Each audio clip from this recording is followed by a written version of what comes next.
السلام عليكم ورحمة الله وبركاته. بسم الله الحمد لله والصلاة والسلام على رسول الله وعلى آله وصحبه ومن والاه. اللهم لا علم لنا إلا ما علمتنا إنك أنت العليم الحكيم.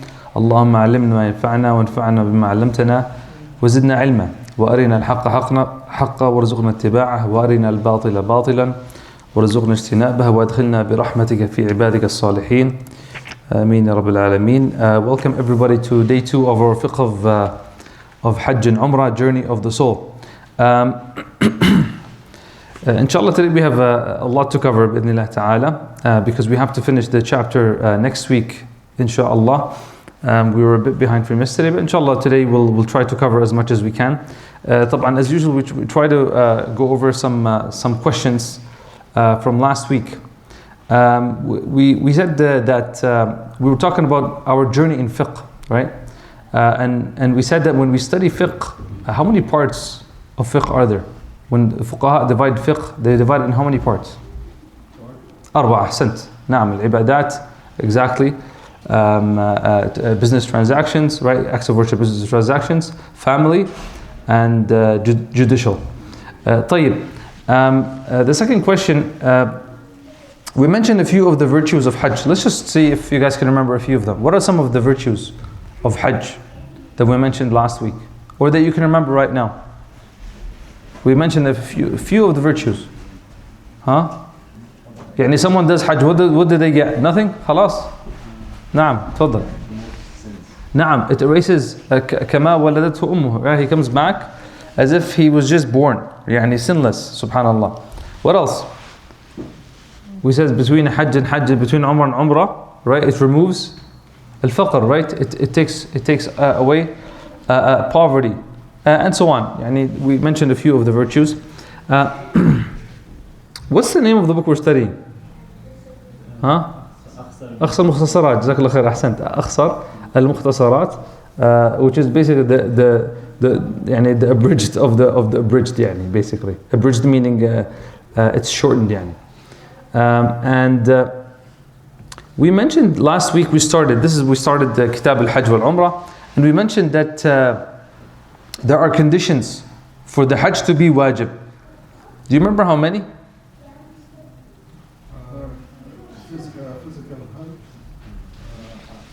طيب استنى, before we go to the high, we said you have to be what?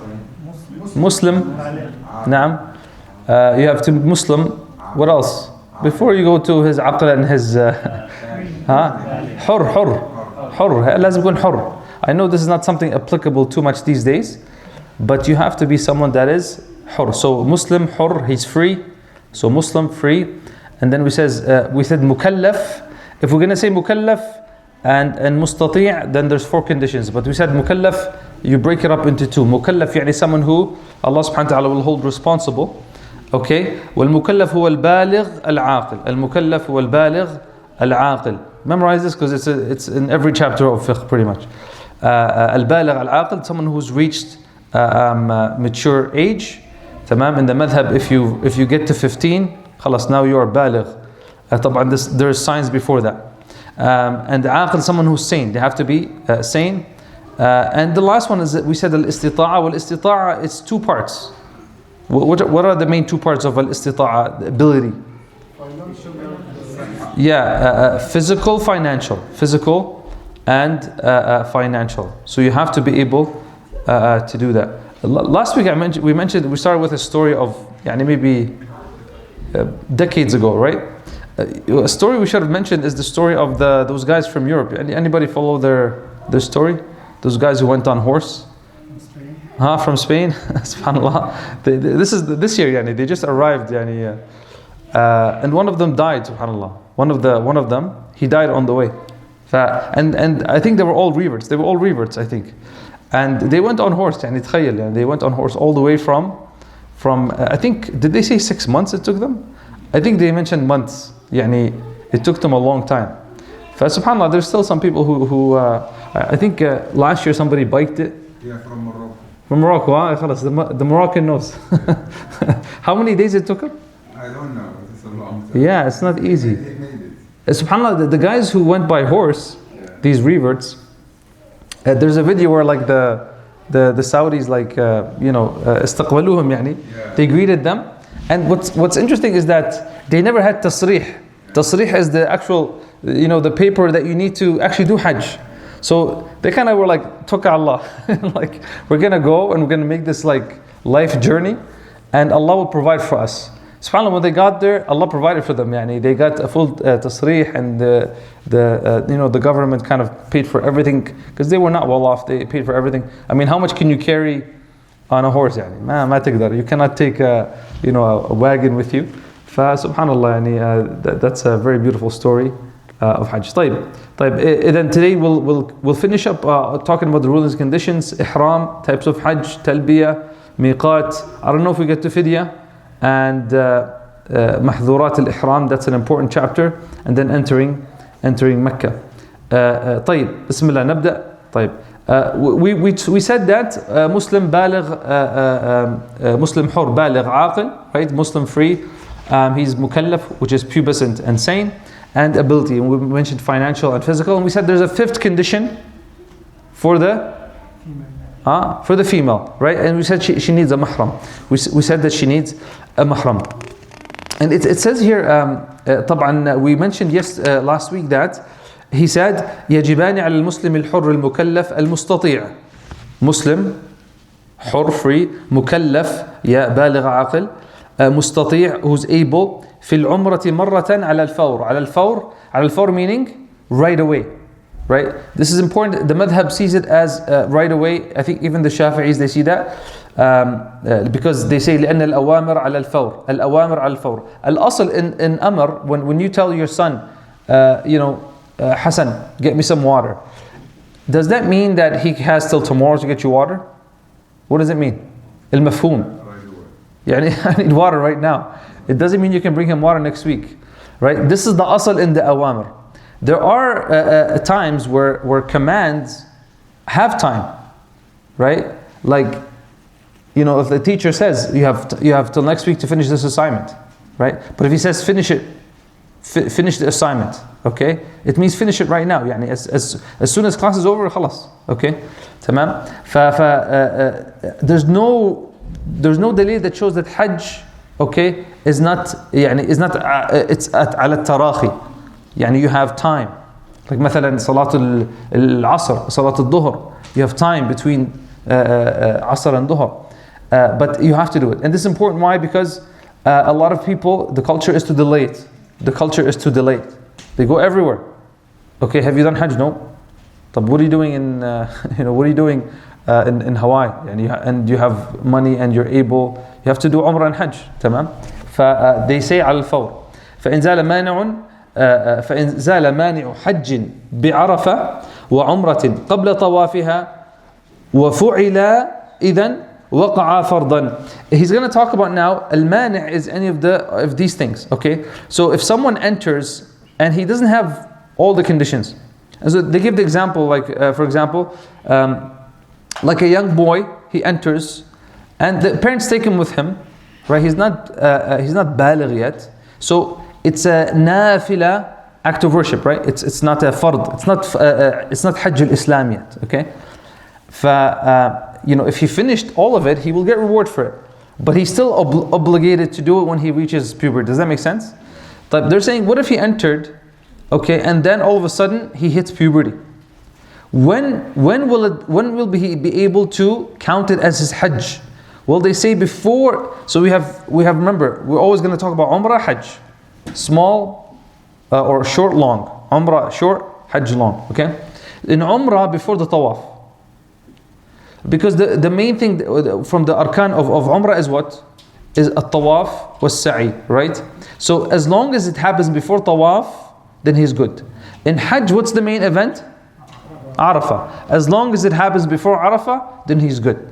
So a child enters into Ihram and he's still not pubescent, then he becomes pubescent before Arafah, or on the day of Arafah he's on the mountain, then inshallah his Hajj will count as Hajjat al-Islam. Does that make sense? That's what he's talking about. قبل طوافها فعل إذن وفعل إذن وقع فرضا. نعم. وإن عجز لكبر أو مرض لا يرجى برؤه لزمه أن يقيم من يحج عنه ويعتمر من حيث وجب. Here it's talking about if he's not able, because we said physical, financial, right? What if he's not able? Okay, if he's not able, then he says here لزمه, يعني it'll be wajib on him أن يقيم من يحج عنه, to get someone to do hajj on his behalf. وَيَعْتَمِرُ مِنْ حَيْثُ وَجَبَ. The Hanabila, they say that he has to do it, he has to find someone local. You can't find someone from South Africa, or has to be someone from local, because they say that he has to do the same things you're going to do. You're going to travel from Calgary, he has to travel from Calgary. So you get the same ajr, if that makes sense. Okay? مِنْ حَيْثُ وُجِبَ. وَيَجْزِئَانِهِ مَا لَمْ يبرأ قبل إحرام نائب.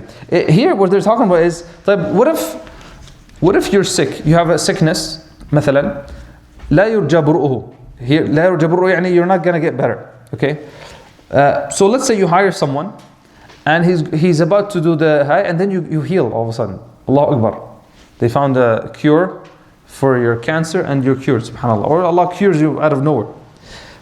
They say, if the person you hired has not entered into ihram, then it's wajib for you to call him up. Listen, I'm good, I need to do it. You stop right there. You pay for his trip, obviously, miskeen, and then then you go. But if he already entered, then khalas, then it will count for you. If he already entered ihram and then you actually heal, you get better, then it counts, inshallah. The person that you hired, it counts for him to do it for you. So if the conditions are met, does the person have to do it right away? Yes, meaning as soon as possible without delay. What happens if someone's state condition changes in the middle of Hajj? Example, child starts Hajj, then hits puberty before Arafah for Hajj or before the Tawaf for Umrah. We said the Umrah is the short one before Tawaf, and Hajj is the long one before Arafah. Okay, their Hajj and Umrah become valid. What if someone is unable to perform it due to old age, however has the money? Right? Remember we said al-istita'a badaniyya, yani his health, and maliyya, right? He has the money, but he can't do it himself. We said he must authorize someone to do it from his location and fund it. Person must have completed his own Hajj. Hada shart muhim. Yani you cannot hire someone who's never done Hajj, because that guy, his obligation is what? To do his own Hajj. To do his own Hajj. What if he heals before the author? Yeah. If he heals, like I mentioned right now, before he puts on his ihram, he must perform it himself. He must perform it himself. And he has to tell the guy, and he has to perform it himself, and that's between him and Allah subhanahu wa ta'ala. And then we said, وَشُرُطًا لِمَرَأَةٍ مَحْرَمٌ أَيْضًا فَإِنْ أَيْسَتْ مِنْهُ إِسْتَنَابَتْ. So it says here, and it's a condition for women to have a mahram, right? Now, what if she does it without a mahram? ما رأيكم? A woman does Hajj or Umrah without a mahram. In fiqh, guys, you have to think differently. It's okay. It's not. It's okay. I think it's okay. You have to give a hukum. Okay, you have to give a ruling. And rulings, we said al-ahkam al-taklifiyya. Al-ahkam al-taklifiyya are 5, right? Al-ahkam al-taklifiyya are 5, and they are what? It's it's acceptable. It's mubah. It's makruh, disliked. It's mustahab, something that is encouraged. Okay, like a sunnah, and something that is haram or wajib. طيب. And then there's ahkam wad'iyya that gives you the status of the actual ibadah. Accepted, not accepted. Does that make sense? Because something can be accepted, but it's haram. Does that make sense? This is the example. So let's say someone like a woman, she does it without the condition of mahram. She has no excuse. Okay, so her hajj will be valid, but she's sinful. Okay, so فالحكم الوضعي it's جائز مقبول. Okay, صحيح. Okay, لكن الحكم التكليفي يكون حرام. يعني she committed something that is not accepted. تفضل. So her hajj is accepted, right? نعم. But she's sinful at the same time. نعم. Yeah, and that's why I'm explaining to you, there's two kinds of rulings. There's the al-hukm al-wad'i, that gives you kind of the status of if you look at it one way, the status of the actual worship, the act of worship. And you have the hukm al-taklifi, if it's haram, is it halal, is it accepted? It's from two different angles, the ruling here, okay? And you can think of other examples, yani, that somebody might do something that is, for example, like salah.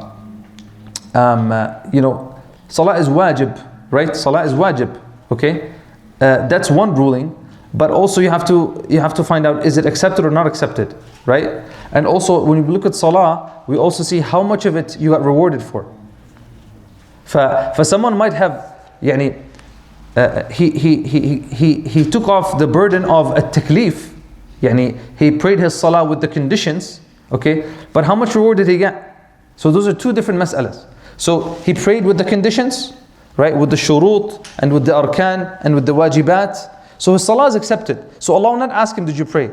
But did he get a full reward? No, the Prophet ﷺ told us, well, some people will get like 1/8, 1/10, depending on his focus and the quality. Does that make sense? Two different rulings. So that's when you think of fiqh. So it says here, if she does it without a mahram, it's valid and she is sinful. She is responsible to pay for her mahram's trip unless he volunteers to do it. Person must have already done their own hajj, we said that. If she cannot find a mahram, she will authorize someone and pay for them. So فَإِنْ أَيِّسَتْ مِنْهُ إِسْتِنَابَتْ. And this is problematic, and even here the Shaykh Ahmed al-Quaymi, when he's talking in the hashiyah, in the footnotes, he's saying this is a bit problematic because he's saying here that if she doesn't find the mahram, now, because in the madhab, in the other, this is ikhtilaf in the madhab, is that aslan it's not wajib for her if she doesn't find. Does that make sense? If she doesn't find a mahram, that's a condition for her. So if she doesn't find a mahram, then it's not wajib for her, right? That's why he's saying this is problematic to say that if she can't find a mahram, right? Like she has to find someone else, she has to go hire someone else, right? Is from the conditions for her is to get a mahram, okay? If she can't find a mahram, then khalas, it's not wajib for her. Does that make sense? That's what he's saying here. طبعا this is mas'ala khilafiyya, there's no clear proof of that, but this is ijtihad from the ulama. What if someone dies before fulfilling his obligations? We said his family must pay. If someone dies now, always you have to ask yourself, someone dies mustati' or ghair mustati'? Does that make sense? I die mustati'. I die and I'm able, but I didn't do it. Okay? So that person, if he has no excuse, he's sinful, and we have to take from his tarika, from his inheritance. So before we start giving the money to the person died, we pay for his takfeen, right? For his funeral, for his burial. And before we give the inheritance, before we even give the wasiyah, we give the wasiyah, and then from what's left, from the 70%, if he gave 30%, then we pay for his hajj. But if there's money left, then we give it to the relatives that deserve the inheritance. Tamam? So if someone dies before fulfilling the obligations, his family must pay someone to do it from his inheritance if he was able to do it and he was negligent. He was able, but he was negligent. He didn't do it because it's wajib al fawr. Okay? وإن مات من لزماه الحج والعمرة أخرج من تركته. It's taken out of his inheritance. تمام؟ تفضل. If somebody has the money and his parents didn't do Hajj, for example, and they are getting older, is it allowed for him to do his Hajj, or should he do it for him? Is it allowed for him to delay Hajj so he can go with him? So he can go with them? No, he give the money, for example, for them to go to the Hajj. جميل. فتصدق بالمال لغيره. Okay, that's an interesting question. Someone has the financial and physical ability, and the Muslim of Hajj is coming. طبعا this is happening before Hajj, right? And then his parents haven't done Hajj, and so he says, you know what? I want to get birrul walidayn, and I want my parents to do Hajj. I don't know if they're going to make it. I don't think they'll be able to actually financially be able to do it. طبعا, here's the thing. It's interesting because is it wajib for them? No. La. Okay. So I want you to think like a faqih. Is it wajib for them? No. So you don't have to give them the money. But if someone decides to give them the money, I don't see something stopping them, because you're not running away from a wajib. You're not buying a car to run away from the obligation of Hajj. Does that make sense? أنا عندي 20,000. Okay, that's enough for Hajj. But I'm like, you know what? I don't want to do Hajj. I think it's better for me to put a down payment or get a new car. هروبا من الحج. To run away from the obligation of Hajj. Okay? But I think that would be something that's probably disliked or impermissible. But if he's given it to his parents, tamam, then I don't see a problem with that, because it's not and he does it early, and he knows he has, inshallah, Allah knows when how long he's gonna live, but he knows that inshallah he'll have another opportunity. لا بأس.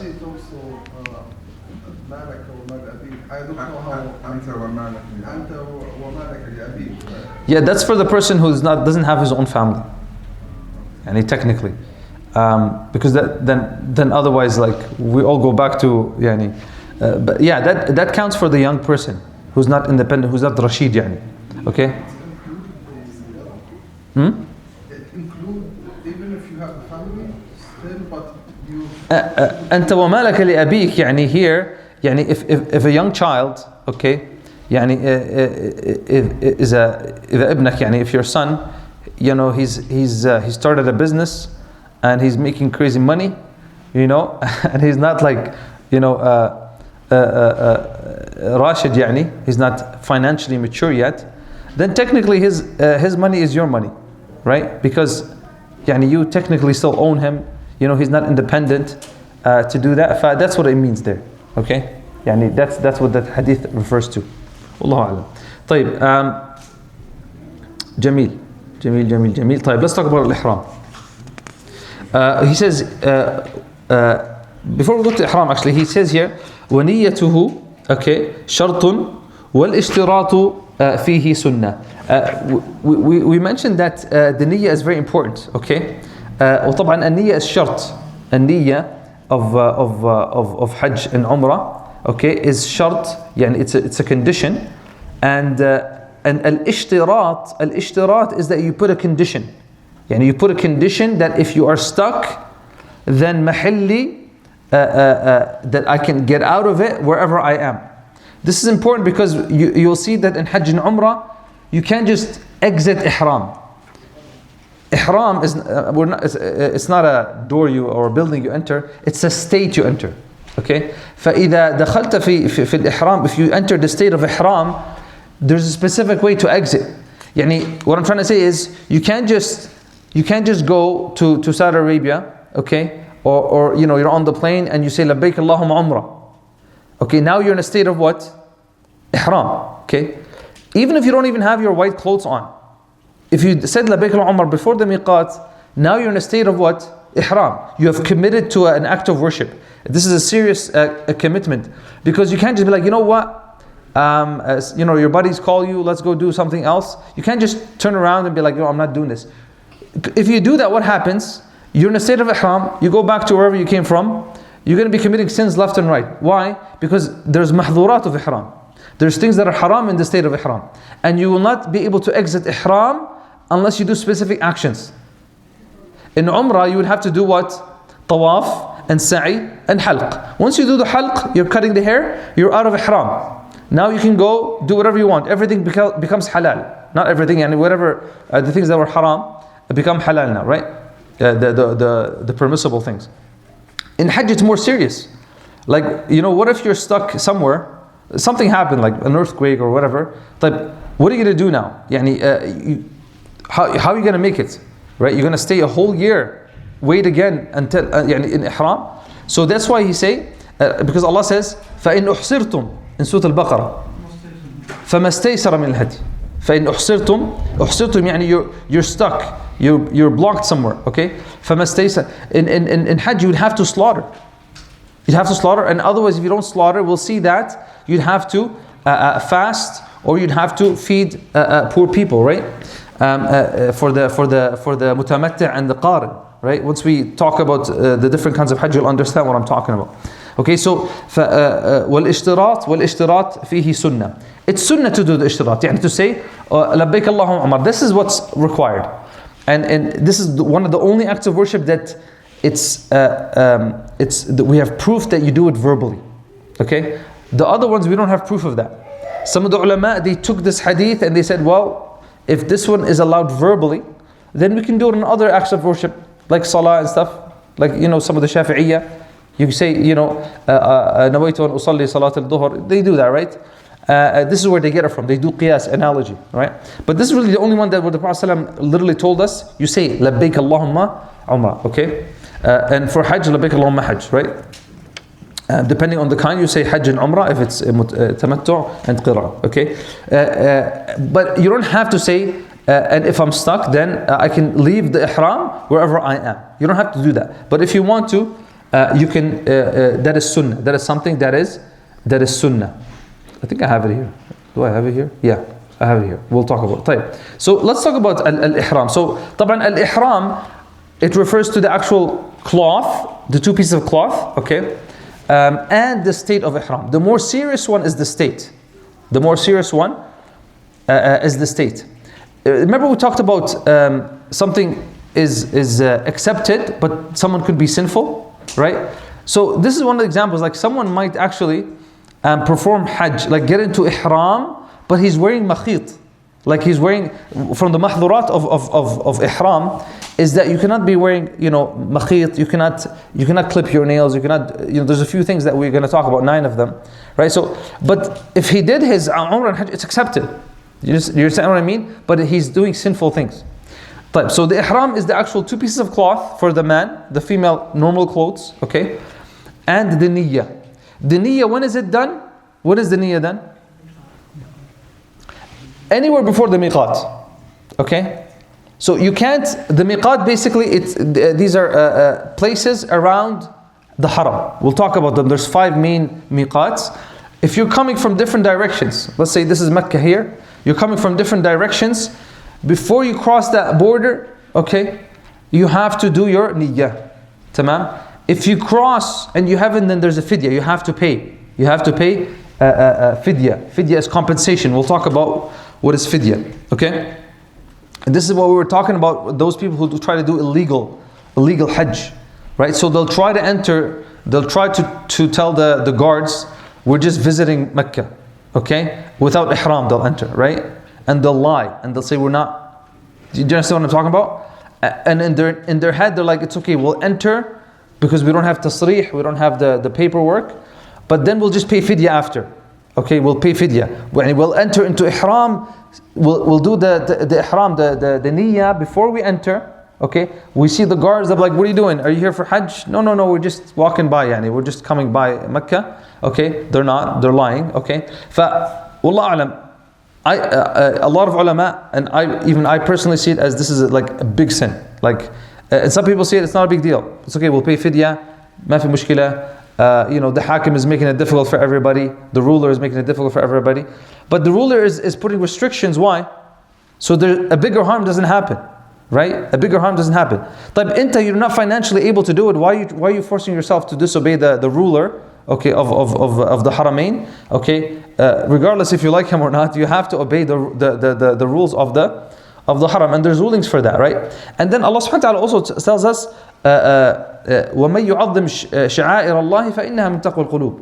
فَتَعْظِيمْ شَعَائِرَ اللَّهِ تعظيم nusuk, the actual pilgrimage and the rituals of Islam, that's from the taqwa of qulub, the taqwa of the heart. And someone who does not have ta'zeem, he's playing around with fidya, okay, and lying, right? Well, what do you think that means? He's he's belittling the sha'ar of Islam. So because there was a lot of, when I was there was a lot of students who said, who cares, man, you don't have the money, whatever, we'll just go, But is it accepted though? It's accepted. if they do the conditions and everything, it's accepted. Are they sinful? Yes, they will be sinful for that. But they'll tell themselves, "Khalas, at least I don't have to do, Hajj al-Islam later," right? But it's not like that. Subhanallah. Allah subhanahu wa ta'ala, "La yukallifu Allah nafsan illa wus'aha." Why are you making it obligatory on yourself? You know what I mean? Anyways, that's just a question that people always ask. طيب. فالإحرام is the cloth and the actual niyyah. Okay? So, the two pieces of cloth for the men. Ihram refers to the sacred state of a pilgrim state, right? Must enter before carrying out the rites of Hajj and Umrah. Once you enter that state, okay, you have to complete. You have to complete, right? We said intention is required for Ihram, for Hajj or Umrah. Doing conditional niyyah is recommended. This is the conditional niyyah we talked about. Making intention in a way so that if something happens during the trip, you are able to get out of your Ihram. The state of Ihram, not the piece of cloth. Piece of cloth, you just take it off. عادي. طبعا in your room if you have clothes, don't just do it like that. This is a helpful and cautious feature. It's smart to do it because you don't know what happens. Subhanallah, you don't know what will happen. So you basically say, "Oh Allah, I intend to perform such and such, Umrah or Hajj, or Umrah and Hajj, right? So make it easy for me and accept it for me. If anything restrains me, then my release, فمحلي, okay, حيث حبستني, right? So my release is wherever I am restrained. Okay, that's the conditions. You can say in English or Arabic, whatever is fine, tamam. And then that way, at least the person can get out of Ihram wherever he is. Okay, wherever he is in that state. طيب. I don't know why those came after. طيب. جميل. The sunnahs of Ihram. والأفضل, actually, before we go to the sunnahs of Ihram, let's talk about the three types of Hajj. Okay, so the three types of Hajj we have what? Who can tell me? Tamattu, Qiran and Ifrad. نعم, Tamattu, Qiran and Ifrad. At-Tamattu is where you do Umrah first and Hajj after.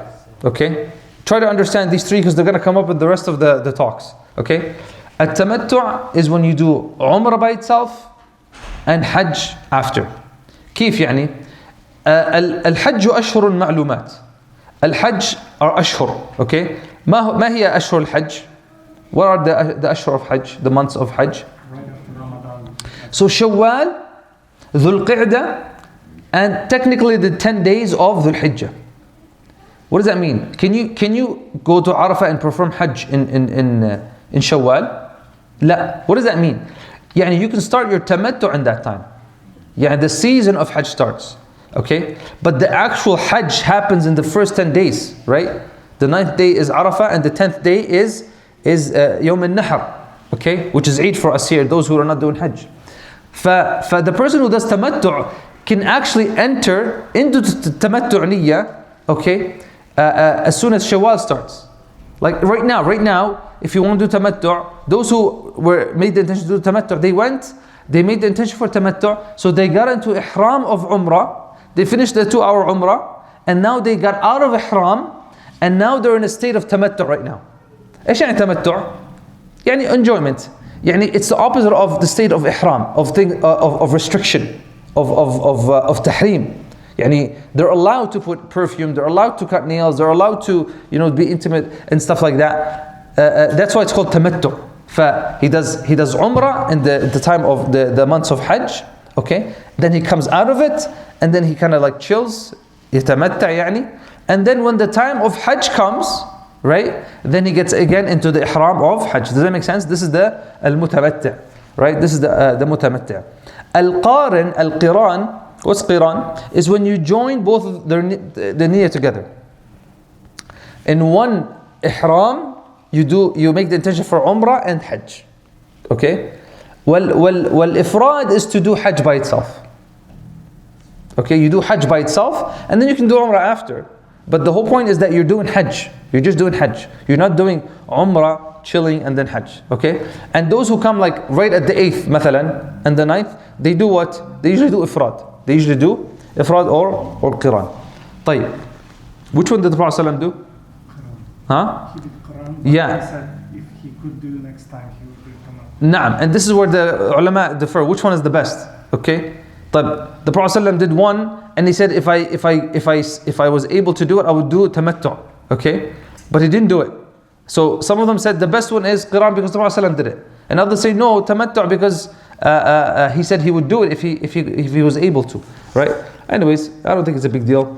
But from the so وسنة لمريد okay yeah وسنة لمريد إحرام غسل أو تيمم لعذر. So from the sunnah is to take a bath or tayammum if you're not able to, right? You don't have water or you have some sickness, etc.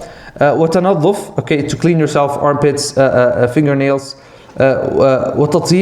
وتطيب, right, to put طيب, perfume, right? This is before your ihram, before you actually enter the state of ihram. This is sunnah li murid ihram, the one who wants to do ihram. So before he actually does it. وتطيب في بدن, التطيب في البدن, in the body, right? You put cologne and stuff in your body. وكره في ثوب, وكره في ثوب. They said it's makruh to put your cologne and stuff in your thawb, and in your two pieces of cloth. Why? Who can tell me why? It will stay, right, for a while. Yeah, because the problem is that if you take your top piece off, right, and then you put it on, it's like you putting طيب on, right? It's like you're doing a mahdur, and some of them actually even said it's haram. فالنبي صلى الله عليه وسلم, Aisha, she says here, I'll mention the hadith. نعم طيبت رسول صلى الله عليه وسلم لإحرامه قبل أن يحرم, okay, ولحله قبل أن يطوف, متفق عليه. نعم. Yeah, so before the ihram she did that, okay, but it's not it's not recommended to do it on the thawb. It's makruh. Yeah, it's disliked. And if you avoid it, you're rewarded for it. وإحرام بإزار ورداء. What's an izar? Yeah, al-izar is the lower part, والرداء is the upper part, right? طيب. إزار ورداء أبيضين. Notice he says sunnah to do أبيضين. يعني if someone did it with two black pieces of cloth, is his Hajj and Umrah accepted? Yeah. I've never seen it, but يعني نعم? Yeah. Because it's not fard to have it. وطبعا, by the way, even يعني if someone doesn't have two pieces of cloth, he doesn't have rida or an izar, and مثلا he wears pants instead because he doesn't have a piece of cloth like that, then he's okay as well, okay? But al-asl that he wears the two pieces of cloth.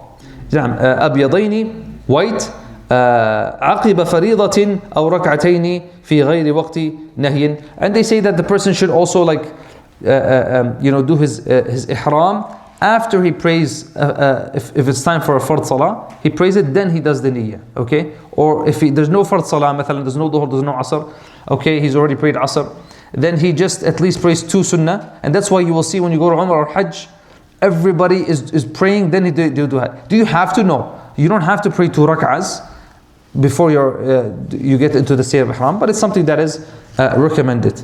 Now, so trimming nails, shaving pubic hair, plucking armpit hair, etc. This is all from the sunnah, right? I remember when I did my first Umrah, we were in the airport. Where were we? I think we were in Jeddah or something like that. And one of the guys from Toronto, Miskin, he forgot to pluck his hair or something like that. And then somebody saw it. We were wearing our ihram, and everybody started panicking. Everybody, oh my God, his Umrah is not accepted. Oh my God, and subhanAllah, nobody knew the fiqh of Umrah and Hajj and stuff, and so they're looking for an official to help them out, and they finally found some Saudi guy who studied, a sheikh. He's like, everybody relax, he forgot about it, and the guy didn't know, and jahl, and his Umrah is still accepted, okay? If he trims it, then he can pay a fidya, no problem. And that's and that made me realize, that moment there made me realize, the importance of ilm. And a person who has ilm, he knows how to deal with these situations. A person who doesn't have ilm, they're freaking out, they're panicking, they don't know what to do. The ilm it also gives you calmness, gives you confidence. And had I been there that time and I had known these things, people would be like, not to look for that, but people would look at would respect that person because of the ilm. Right? So ilm raises the status of the person, right? It's not the niyyah why we gain ilm, But when you're sitting with someone that has knowledge, you have more respect for them, صح? And this is one of the benefits that we remind ourselves يعني, when we come to these halaqat, يعني, that العلم يعني يرفع الله الذين آمنوا منكم والذين أوتوا العلم درجات. طيب, wearing perfume on your body before putting ihram, dislike to put it on your clothes, we said. Wearing 2 white sheets for males. طبعا the female is not wearing 2 white pieces, she wears her normal clothes. تمام, one around the waist and the other to wrap around the top. طبعا make sure you know how to do it properly, because you don't want, last thing you want is the bottom one falling, right? Because there's nothing under that. But you really need to make sure. And if you do it properly, it's pretty much impossible to fall. Alhamdulillah, I've never seen anybody that had dropped it, but I'm sure it's happened. طيب, getting into your ihram after praying an obligatory prayer, yes, we said, otherwise praying two voluntary rak'at. طيب, forbidden actions in ihram, these are al-mahdhurat. طيب, we mentioned those parts. والاشتراط. طيب, and we mentioned وأفضل الأنساك التمتع وهو أن يحرم بعمرة في شهر الحج. I didn't follow the order of the book, that's why I'm flipping pages. Okay, في شهر الحج ويفرغ منهما أو منها ثم به في عامه. Yeah, we mentioned that the mutamatти' is the one who gets into umrah and then gets out of it, then gets into hajj in the same year, in the same time. ثم الإفراد وهو أن يحرم بحج ثم بعمرة. Yeah, al-ifrad, the one who does hajj by itself, then umrah if he wants. He doesn't have to do umrah بعد فراغه منه. والقران أن يحرم بهما معا, together. Al-qiran is to have the niyyah for both together, hajj and umrah. أو بها ثم يدخله. Something important about the qiran is that when qiran is, we said, when we make intention for both, right? But there's also another way to do qiran, is that you enter into a umrah and then you build on it hajj, يعني before the main actions, tamam. And there's reasons why someone might do that, right? There's reasons why someone might do that, like we'll talk about the woman who's in her menses مثلا, and she fears missing her hajj, then she can switch her umrah مثلا into a qiran. Okay, into a qiran, so she can get into the ihram and then she can able to finish her hajj. Okay, فالقران can also be like someone who مثلا is in a state of ihram for umrah, but then he enters hajj into it. He adds a niyyah on top of that, and we have narrations where the Prophet ﷺ told some of the Sahaba to do that for specific reasons. Okay, والقران أن يحرم بهما معا أو بها يعني بالعمرة ثم يدخل الحج عليها قبل الشروع. Yeah, before شروع في, يعني before entering into يعني قبل شروعه. وعلى كل من متمتع وقارن إذا كان أفقيا دم نسك بشرطه. He's going to talk about now, he's going to talk about, طيب, I have the mahdhurat here really early, I don't know why, but let's talk about that. طيب, let's talk about the mahdhurat. I think I put them early because they're going to come up so many times and we're going to need to know them. So al-mahdhurat are how many? 9. Al-mahdhurat are 9. Okay. So mahdhurat يعني something impermissible to do, something haram to do. تمام. The first one is what? Removing hair from any part of the body. Okay, this is something impermissible to do after you're in the state of ihram. Okay, so if now you've gone to the Meeqat, okay, you said labbaik Allahumma umrah or labbaik Allahumma umrah wa hajj or labbaik Allahumma hajj, and now you've passed the Meeqat, or actually even before you pass the Meeqat, now you're in a state of ihram, you cannot remove any hair. Okay, and you have to be careful playing with your beard, any of that. Removing any hair is not allowed. It's a sin. Okay. Clipping the nails, right? This is qiyas on, and there's ijma' on this, qiyas on the hair, right? You're removing something from your body. Covering the head for males. You can't cover your head. Okay, you cannot cover your head. طبعا, if you're in a car or a train, your head is being covered. That's not what it's talking about. It's talking about literally putting a hat or something similar to that. طبعا, this is for males only. For the woman, we would say covering her face and her hands. Those are special conditions for her, or mahdhurat for her. al-makhit. Yeah, so he's not allowed to have al-makhit, something that is sewn to the shape of the body. Okay, so you're not allowed to wear like a shirt. This is sewn to the shape of the body. The male is not. He has to wear 2 white pieces of cloth. Okay, he can wear pants only if he's unable to find an izar. We mentioned that, right? So if he can't find an izar, piece of cloth around the waist, then he can wear a pair of pants. If he can't find one, right? Nowadays, pretty much impossible. Everybody can find it. Okay, and he can wear a khuf only if he's unable to find sandals. Al-asl is that you get something like sandals, okay? It's not covering your whole foot. It's not a makhit, okay? But if he can't find it, he can wear a khuf. The next thing is a tib, okay? Wearing perfume or smelling it on purpose, right? Smelling it on purpose and going to smell it. You might say, what's the big deal? What's all this? You're in a state of ihram. You're in a state of worship.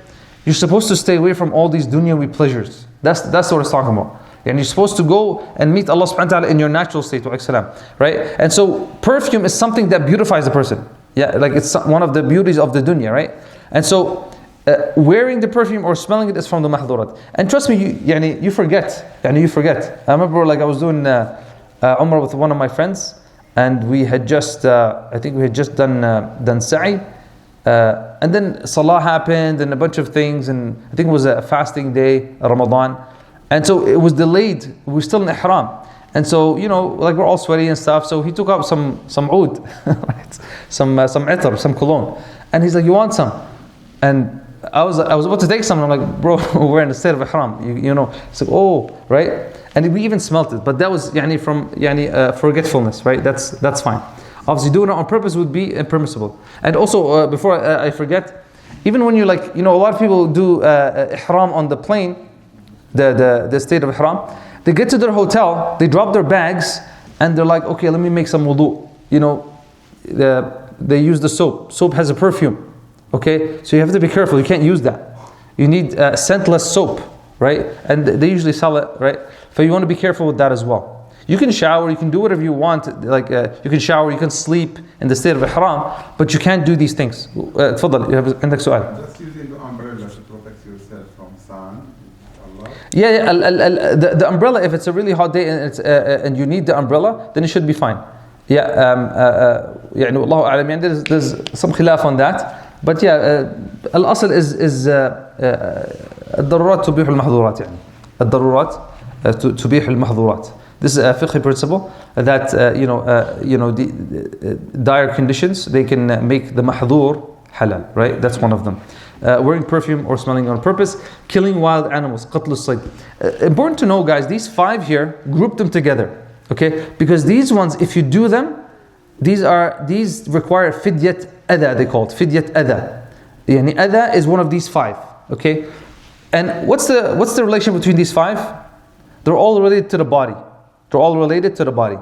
The other mahdurat are a bit more serious and different, okay? And they have a different compensation. The compensation for these 5 is the fidyat adha. We're going to talk about fidyat adha. Fidya is a whole chapter by itself. We're going to talk about what it means. فَفِدْيَةٌ مِّن صِيَامٍ أَوْ صَدَقَةٍ أَوْ نُسُكٍ. فَفِدْيَةٌ مِّن صِيَامٍ, fasting, أَوْ صَدَقَةٍ, or you give charity according to the days, okay? Or nusuk, yani an actual sacrifice, okay? So that's the fidya for those 5. Now number 6 is Allah says, لا تقتلوا الصيد وأنتم حرم. يا أيها الذين آمنوا لا تقتلوا الصيد وأنتم حرم. الصيد يعني is the they call it game or يعني wild animals يعني. So killing wild animals on land, okay? It does not count for the sea ones, right? نعم. وحرم عليكم صيد البر ما دمتم حرما. Okay, as long as you're in the state of ihram, حرم عليكم صيد البر. Okay. طبعا we'll talk about the killing the animals, but it's not just any animal. يعني it has to be it's a wild animal, right? It has to be in the haram area. It has to be you have to be in the state of ihram. There's conditions for it, right? يعني it's not a cattle, right? If you kill a camel, that's fine, right? That's part of Hajj aslan, to do the actual hadi, right? What if you kill a cat? It's not a wild animal, right? There's conditions for that. Also, marriage contract. Yeah, to do a nikah. it's from the mahdurat. And so, if you find a promising spouse while doing Hajj, I don't know how you can do that, but let's say that happens, okay, and you want to do it, it's not allowed, right? Is it? This goes back to the mas'ala. Is it going to be if it happened, will they actually be married? Okay, يعني هل يجزئ? Will they actually be married? Allah alam. Allah alam. I'm not sure about that one. Opinion that they need to repeat that. Yeah, Allah alam. I don't want to say anything because I can't remember the actual answer for that. We can maybe answer next week. If they do the aqd nikah in Hajj, in the state of Ihram, will it count? I don't know why I'm leaning towards no, but I have to make sure, inshallah, and I'll let you know, inshallah, next week. But you're not allowed to, okay? Intercourse, right? That's not allowed, and this is a big one. And the one for this one, you would have to pay a badana. You wouldn't pay fidyat from the 5, okay, the normal like a sheep or fasting. You would have to pay a badana. What's a badana? Like a full camel. Yeah, it's because it's a greater sin to do it during that time. You're in a state of ihram. Someone would have to really get out of their way to do it.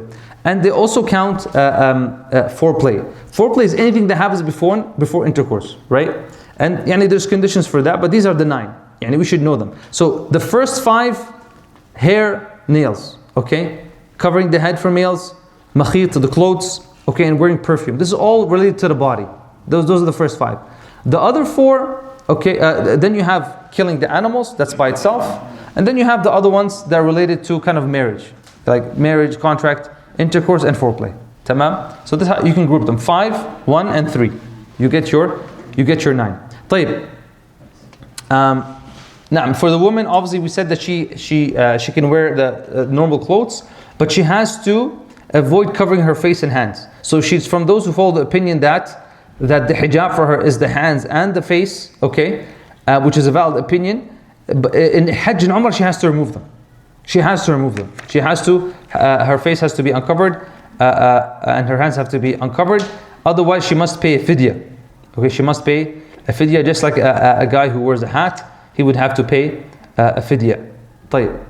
We talked about the types of Hajj, Tamattu. Okay, we talked about Ifrad, Qiran. Something I forgot to mention. The 3 types of Hajj, do they all have to slaughter an animal? No. Who has to? Mutamattu' wal qarin. Yeah, al-mutamattu' wal qarin. The ones that do both of them, okay? But al-mufrad doesn't have to, okay? The one who's doing ifrad doesn't have to. Some of the ulama, they said, well, because he's getting 2, buy one get one free, like he's getting 2 in one travel. So that's why he has to pay. He has to do the slaughtering, okay? Because al-hadi, okay, is one of the parts of Hajj. Most people, nobody does it these days. The government does it for you when you pay for the package, right? But back in the day, you would have to carry it with you. And you'll be bringing your animal with you from Medina, from wherever you're coming from, Damascus. You'd bring your hadi with you, tamam. And also those that are not ufuqi. There's a word that is mentioned in books of fiqh. Al-ufuqi is the one who's coming from outside of Mecca, okay. And then there's those people who are Ahl Mecca. Ahl Mecca don't have to pay, like they don't have to slaughter. Okay, that's why Allah subhanahu wa ta'ala says, ذَلِكَ لِمَنْ لَمْ يَكُنْ أَهْلُهُ حَاضِرِ الْمَسْجِدِ الْحَرَامِ. So if someone is from the people of Mecca, they don't have to do the dam. Okay, and their ihram, like they don't have to go outside and do the ihram. Their ihram is from their home. Okay, for Hajj, but the ihram for Umrah, they have to go to the Tan'im. They have to go outside the Haram area and they do it from there. This is only for those for Ahl Masjid al-Haram, the people of the Haram of Mecca. تمام. طيب. Yes. Yeah, we mentioned here if a woman has her menses during her Umrah or Hajj Tamattu' and has not yet performed Tawaf of Umrah, she entered into Tamattu'. And Umrah starts with Tawaf. If she still hasn't done the Tawaf, then she should modify her intention into Qiran. Okay? If she has her menses, so she can able to finish the Hajj. طيب. Now we get to Talbiyah. We get to Talbiyah. طيب. نعم. And he says here وعلى كل من متمتع وقارن إذا كان أفقيا. We said أفقيا meaning from outside the haram. دم نسك بشرطه. Yeah, he has a dam is blood, but meaning here it's a sacrifice يعني. وإن حاضت متمتعة فخشيت فوات الحج أحرمت به وصارت قارنة. That's what we just mentioned right now. If she gets into her menses and she hasn't done the tawaf of Umrah, then she enters into Qiran. Okay, she enters the niyyah of Hajj. So inshallah she can hopefully finish her Hajj بإذن before she leaves. Okay. وتسن التلبية. Okay. We'll talk about Talbiyah. Talbiyah of course is لبيك اللهم لبيك لبيك لا شريك لك لبيك. 32 today, right? Yeah. إن الحمد والنعمة لك والملك لا شريك لك. Right? We say this, but what does it really mean? When we say لبيك يعني what? يعني I'm responding to you. Okay, in some of the narrations you'll see that. Okay, يعني even in some of the poetry in the older days. Okay, mother calls the son لبيك يا أمه, right? يعني I'm responding to you. فلبيك يعني I'm responding to your call. What do you mean call? Did Allah call someone? What is he talking about? Huh? Yeah. وأذن في الحج بالناس يأتوك رجالا. Right? The call that was done by Ibrahim. Allah is calling people. And just like the adhan, Allah is calling people to come to salah, right? Here, the person is saying, oh Allah, I'm coming to you. I'm responding to your call. Labbaik Allahumma labbaik. Labbaik la sharika laka labbaik. There's no partner. Yeah, you have no partner. I'm at your service, Labbaik, I'm at your service. Okay? Inna alhamda wa ni'mata. Truly all praise and favor and sovereignty is yours. Inna alhamda wa ni'mata laka wal mulk. Yeah, والملك يعني the sovereignty, everything. Okay, لا شريك لك. Right, and it's good to understand these words because you're going to be saying them a lot. Okay, it's good to understand these words and in a way that you understand them because you're going to be saying them a lot. This is the talbiyah. وتسن التلبية. طبعا these are just from some narrations from the Sahaba and some of the from the Prophet ﷺ, is that there's sometimes that is recommended to say. So it says here it is the words recited by the after putting the ihram. So as soon as you put your ihram, you say it. It's sunnah, okay? And it's constantly recited throughout your nusuk. So the sunnah of talbiyah, they say when you climb a high place, when you descend from a high place, after you pray a prayer, right? When the night or day approaches, when meeting your companions, when getting on a ride, on the car or off a car or a horse or off a horse, when hearing someone doing talbiyah, you also do it, it's from the sunnah. When seeing the Kaaba, right? When doing something forbidden out of forgetfulness, you do it like a khata. Labbaik Allahumma labbaik. You remind yourself that, right? وتسن التلبية وتتأكد إذا على نشزا, he goes in a higher place, أو هبط واديا, he goes to a lower place, أو صلى مكتوبا, he prays an obligatory prayer, أو أقبل ليل أو نهار, night or day comes, أو التقط الرفاق, he finds a companion, أو ركب, or he rides, أو نزل, or he leaves his car or horse, أو سمع ملبيا, or he hears someone doing talbiyah, it's sunnah to say it with him, أو رأى البيت, he sees the بيت, the house, the Masjid al-Haram, the Kaaba, أو فعل محظورا ناسيا, he does something, he pulls a hair, and he says, oh astaghfirullah, I forgot. لبيك Allah, remember, I'm coming here at your service, oh Allah, to remind yourself. وَكُرِهَ إِحْرَامٌ قَبْلَ مِيقَات. Remember we said that the ihram, you can do it anytime before the miqat, but it's not intelligent to do it really early.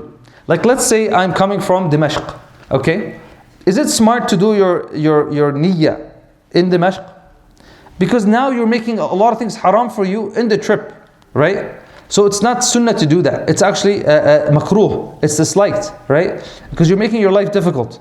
It's what's recommended is you do it right at the miqat, before you pass the miqat. Does that make sense?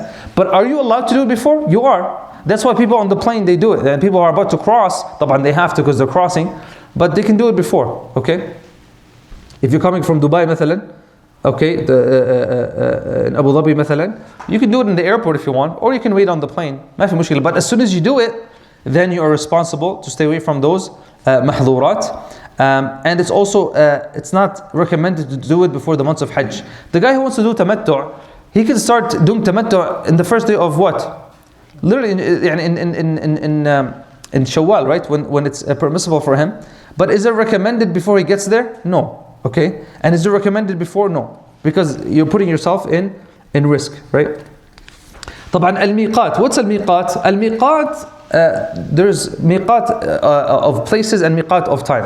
The miqat of specific to places are those places that you have to stop at and do your niyyah before you cross them. Okay? And al-mawaqit are 5. The Prophet ﷺ gave us 5. So he says, وَمِيقَاتُ أَهْلِ الْمَدِينَةِ. Every group of people has miqat. They should do it from there. وَمِيقَاتُ أَهْلِ الْمَدِينَةِ. Okay? I think I have a picture for them. Yeah. So, وَمِيقَاتُ أَهْلِ الْمَدِينَةِ, the miqat of the people of Medina, ذُو الْحُلَيْفَةِ, right? Also called Abiyar Ali. والشام ومصر والمغرب, and Sham area, and Misr, Egypt, and Maghrib, Al-Juhfa. There's an area called Al-Juhfa. So, Dhul Hulayfa, where's my mouse? There it is. Dhul Hulayfa for the people of Medina is right here. Okay, Juhfa, right, for the people of Maghrib and Masr and Ash-Sham. Okay, and Wal Yemen, Yalamlam. Yemen is Yalamlam. This is Yalamlam here for the people of Yemen. Okay. And Najd, Qarn, right? Najd is Qarn. Najd, what's Najd? Najd is the eastern side, right? Like Riyadh and all those areas. This is Najd, yeah?